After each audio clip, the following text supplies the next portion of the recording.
The facts matter.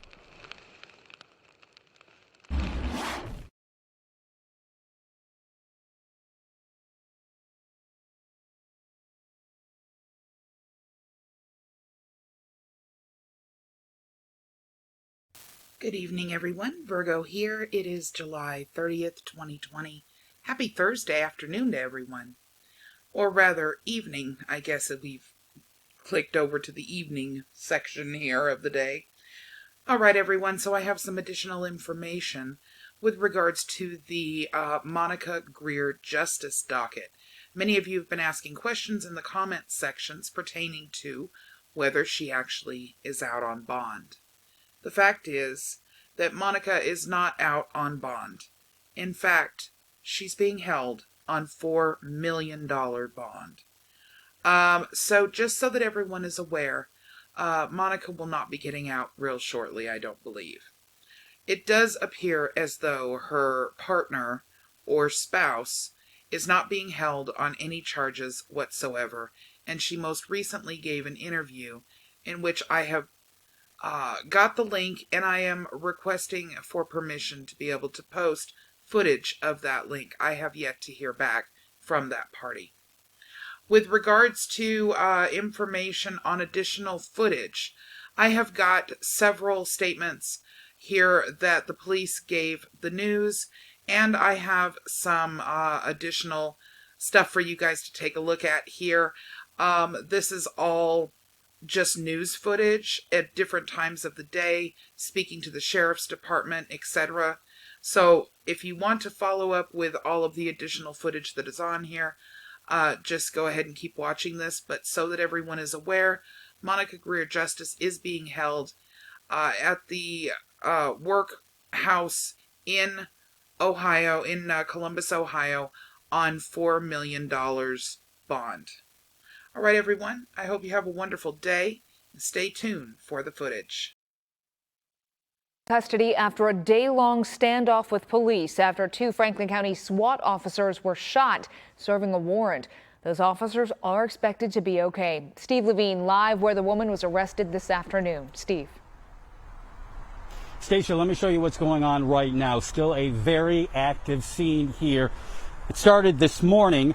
This barricade began around 8 o'clock this morning when Franklin County SWAT officers came to serve a probate warrant on a woman with a history of mental illness. Police say someone then opened fire, striking the 2 sheriff officers. For hours, law officers negotiated with the woman, asking her to give up. At one point, a woman actually sat on the roof of the home, yelling at officers. That's when law enforcement arrested her right on the roof. A steep roof, very dangerous. She could have fallen off. Anything could have happened. And of course, we had to go get her, and that alone could have been very dangerous. But for several hours, 2 women were seen on YouTube, actually live, one in a gas mask and one claiming they were not surrendering and not afraid to die. Now, one of the women did volunteer about an hour before the standoff ended. And officials say they are not identifying the women as of yet and not releasing any identities. Coming up at 6, we'll tell you how social media played a role in this. We are live in North Columbus. I'm Steve Levine, ABC 6 News. Thank you. Baldwin, Franklin County Sheriff. And this morning at about 8 o'clock in the morning, our SWAT unit was helping Columbus execute a couple of warrants, probate warrant issued by the court. And in the process conducting that warrant, a resident inside fired shots. I had 2 deputies that were shot, both transported to Riverside Hospital. The wounds are non-life-threatening, I'm really glad to say.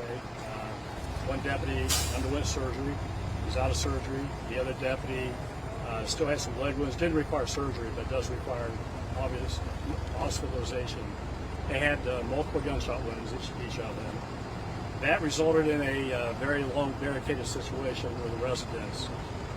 I'd like to really thank Columbus SWAT, Columbus Police for showing up for the officer in trouble call. They came out immediately.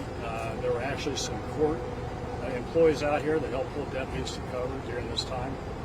Very hectic, very dangerous situation. Tried negotiating all day. It went up and down, not very well, but our personnel, and along with Columbus and other personnel, were very conscious of what could happen, the danger to the public, danger to others, danger to themselves. And they negotiated, they were patient, and in time, it eventually paid off. We had one subject inside surrendered earlier, about an hour ago, and we took the other subject into custody about, at this time, maybe 30 minutes ago. And she was on the roof when this happened, so tell us about that all. She at the very end of it, she escaped up onto the roof of a second-story house, a steep roof, very dangerous. She could have fallen off. Anything could have happened, and of course, we had to go get her.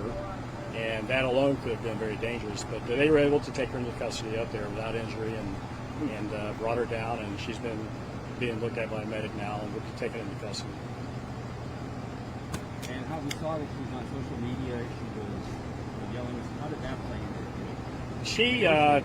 I saw bits and parts of it where she was on social media talking. I didn't watch a whole lot of it. I know our personnel did, and along with our negotiators.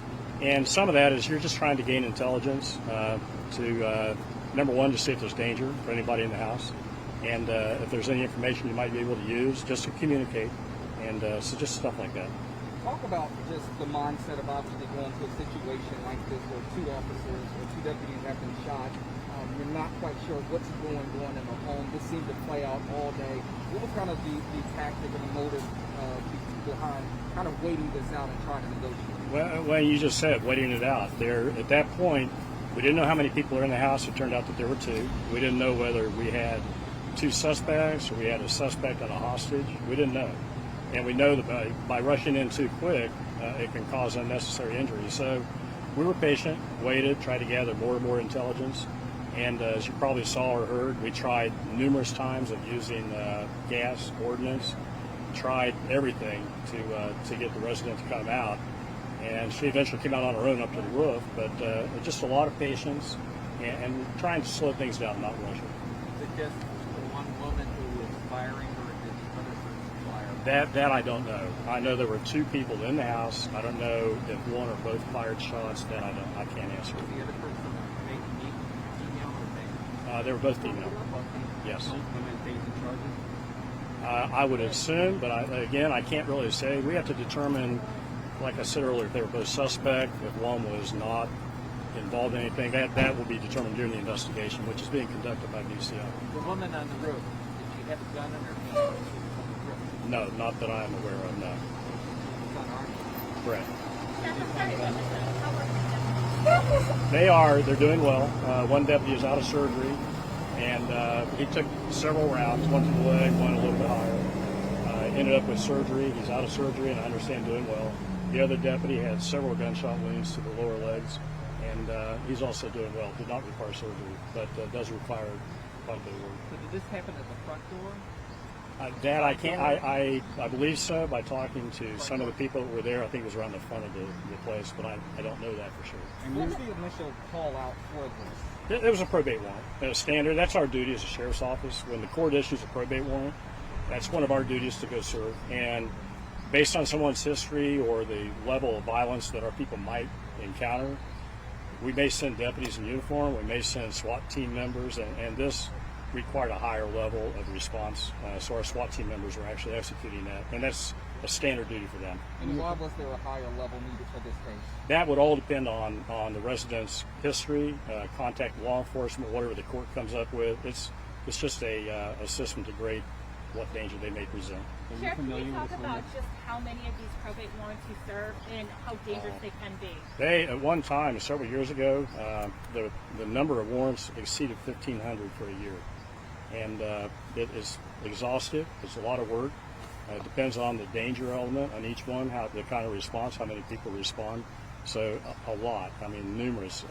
I think the numbers have come down a little bit, and we tried efforts into creating other units like CID to help offset the number of probate warrants, but there's a lot. How dangerous can they be? Oh, well, extremely. I think we've seen, as a new sheriff, the Columbus SWAT officer, Steve Smith, who's a friend of mine, he was shot and killed over probate. And so they can be very dangerous because you're dealing with people that will have some issues and they're not maybe in the right mind, and anything can happen. They are a danger to themselves, that they are a danger to their neighbors, they're a danger to the public. I've been living here for 20 years, and I've never seen anything like this. Police in harm's way, neighbors in shock. They all went through a traumatic experience in the Linden neighborhood today for hours on end. Right, they're still reeling over it. 2 SWAT officers shot, a suspect holed up in a house. There were hours of tense negotiating and hours of violent ranting. Our Steve Levine near the scene. Steve, quite a day in North Linden. Yeah, guys, and a lot of these neighbors actually had a front row seat to the 7-hour stand-up simply by watching social media. In fact, 2 women claimed they were inside that house. They went live on YouTube. One was actually wearing a gas mask, and she claimed that she wasn't going to surrender and she was not afraid to die. The scene also played out when a neighbor went live on Facebook, on his Facebook page from right across the street. The standoff started, as you said, after 2 Franklin County SWAT officers were shot at the home while serving a warrant. Police say it was for a woman with a history of mental illness. Now, the sheriff tells me the video that aired on social media played a big role in negotiations. If we can use any of that information for our benefit, as far as intelligence, we might be able to pick up on the footage. We'll use that, or even the conversation, what somebody's saying. And our negotiators will try to use any information they can to bring a peaceful end to the. Authorities say one woman left voluntarily an hour before the barricade ended when a second woman was arrested on the roof of the house. Now, police tonight and the sheriff's office not releasing the names of the 2 women who were taken from the home. Also, they're not talking about any charges as of yet. We are live in Linden. Steve Levine, ABC 6 News.